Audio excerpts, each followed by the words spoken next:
training commando training lakhan umleumi Kuki-Chin National Front KNF Jamaatul Ansar Fil Hindal Sharqiya একটি বিচ্ছিন্নতাবাদী আরেকটি জঙ্গি সংগঠন।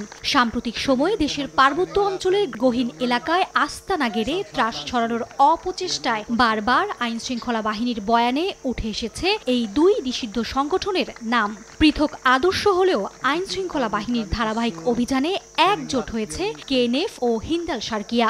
বান্দরবানের নাইখংছড়ির গহীন জঙ্গলে শারকিয়ার গোপন আস্তানায় রাখা অস্ত্র ব্যবহার করে আসছে কুকিচিনের সদস্যরাও। হিন্দাল আল শারকিয়ার প্রধান অস্ত্র সরবরাহকারী আব্দুর রহিমকে গ্রেফতারের পর শুক্রবার সংবাদ সম্মেলনে এই তথ্য জানান কাউন্টার টেরোরিজম ইউনিটের অতিরিক্ত পুলিশ কমিশনার মোহাম্মদ আসাদুজ্জামান। তার এই অস্ত্রের কোন উৎস থেকে সে কালেকশন করে, কিভাবে সে এই শারকিয়াকে আরও কোন কোন পর্যায়ে সহযোগিতা দিয়েছিল, সেই বিষয়ে আমরা বিস্তারিত জিজ্ঞাসাবাদ করব।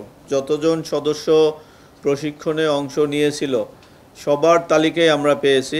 কুকিচিনের সাথে চুক্তি সহ নানাবিধ বিষয়ে আমরা তাকে জিজ্ঞাসাবাদ করেছি।